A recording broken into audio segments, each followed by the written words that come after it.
Good morning, brothers and sisters. My name is Wolfgang Maggiani. I've been asked to speak on the topic of sexual immorality, specifically abuse situations, and how to reach those who have suffered from its consequences, both offender and offended alike. This talk stems from two blogs I wrote on my website, AnabaptistMedicalMatters.com, a few years ago. I wrote them after our community here in Holmes County was reeling after a conviction of a young man in our sister congregation who was found guilty of sexual abuse and sentenced to jail. There were credible allegations of dozens of abuse cases in an overseas mission involving many boys. Greatly compounding matters was a reluctance of the overseeing mission to be completely transparent in their role of oversight. As far as my ground rules in this talk, I don't feel called to be a Nathan, so I won't be calling out people, but I do think situations are important to learn from. Because we live in a close community with many connections, more than a few of you may recognize some of the people I'm speaking about. This is unintentional. I aim to do no harm. I may also mention specific people where it's appropriate and where I'm confident that offense would not be taken. As is another of the basic principles of good medicine, please be assured that I will take the least invasive path that is necessary. As an emergency medicine doctor, I see abuse cases on a regular basis in my practice over a number of emergency departments where I work. Even more frequently these days, I'm treating the consequences of it, manifested through major depression and suicide attempts. It seems like not nearly a day goes by without having to treat suicidal patients. The hopelessness and despair are growing. The rates among youth have doubled in the last 10 years, and then up by yet almost another half in just the COVID years. People are becoming more determined. In just a 2-day work span recently, in a small rural ER where I work, I have had to manage multiple near suicides on life support. The inability to deal with issues surrounding abuse is one of the leading causes of much of this despair.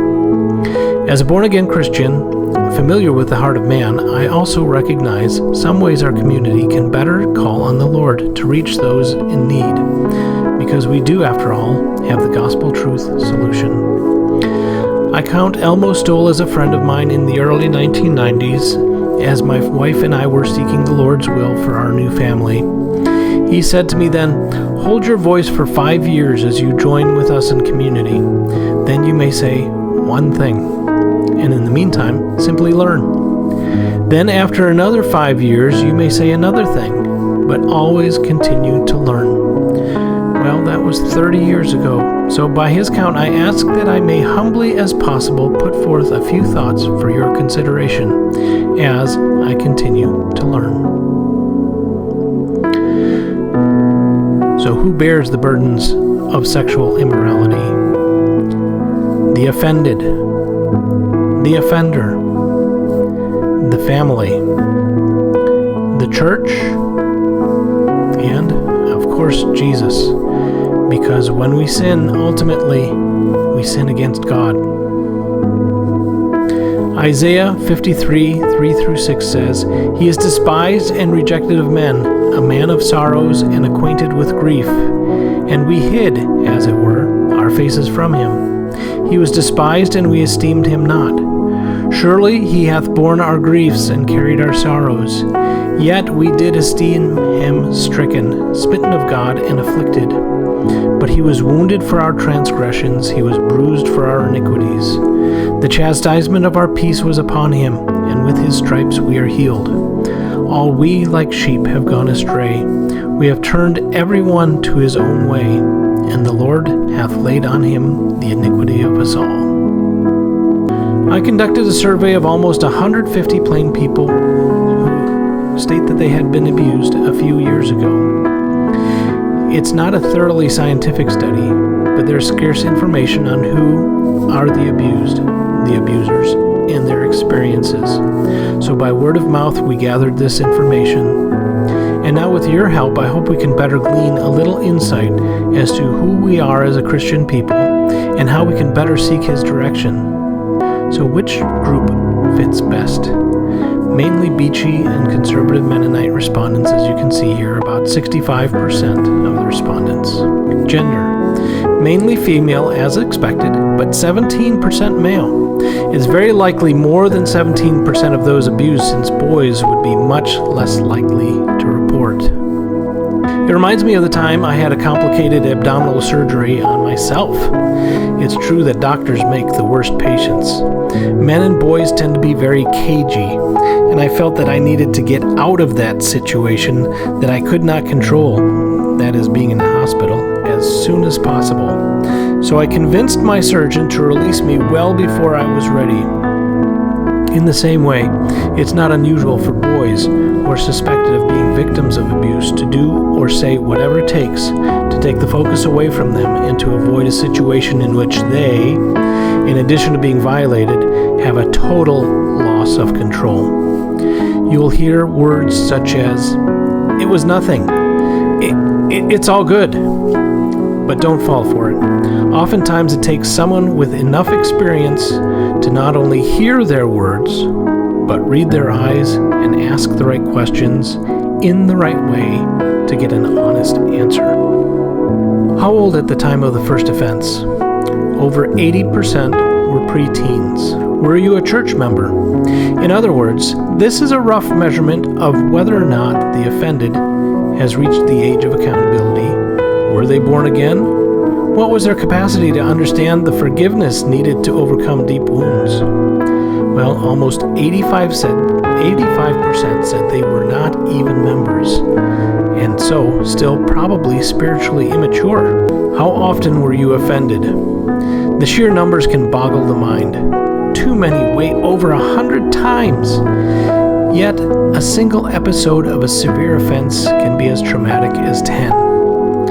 I also hope to convey that a cut is not a gash, is not an evisceration or a disembowelment. Not all injuries are the same, but it would be wise to not assume that the injuries are superficial. As an ER physician, I can see the common cold, and I can also see deep pocket knife wounds. I can see gunshot wounds. I can see a lot of different things.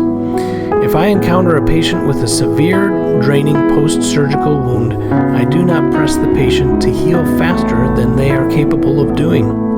Instead, I attempt to create the best possible conditions for healing, and I wait on the great physician's timing.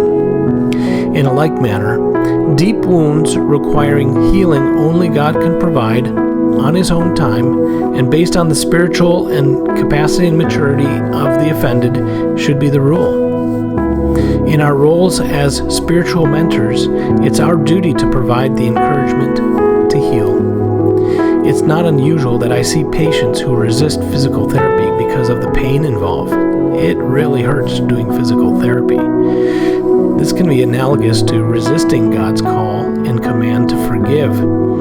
Yet it would be medical malpractice to physically force a patient to go beyond where they feel their limit resides, and so risking real internal injuries. It's just as much as spiritual malpractice to knowingly push beyond the capacity and maturity, risking a permanent secondary soul injury in addition to the first. Our role remains as mentor and burden sharer. Galatians 6:2 says, "Bear ye one another's burdens, and so fulfill the law of Christ." A cut is not a gash, is not a disembowelment. How long ago did this happen? Here you can see there have been deep wounds. Almost 80% are 20 to 50-year memories. Are these memories a sign of unforgiveness? Well, sometimes. But it may also simply be that memories simply can't be erased. But it's my experience that the way we deal with these issues as a church can have as much an impact on the offended's memory and difficulty in coming to forgiveness as perhaps even the initial offense itself. We may also need to re-examine some possible misperceptions of what it means to be forgiven by God. To be as brief as possible, it's been said and commonly held that once we are washed by the blood of Christ, we become as white as the snow. Here David confidently states in Psalms 51:7, "Purge me with hyssop, and I shall be clean. Wash me, and I shall be whiter than snow."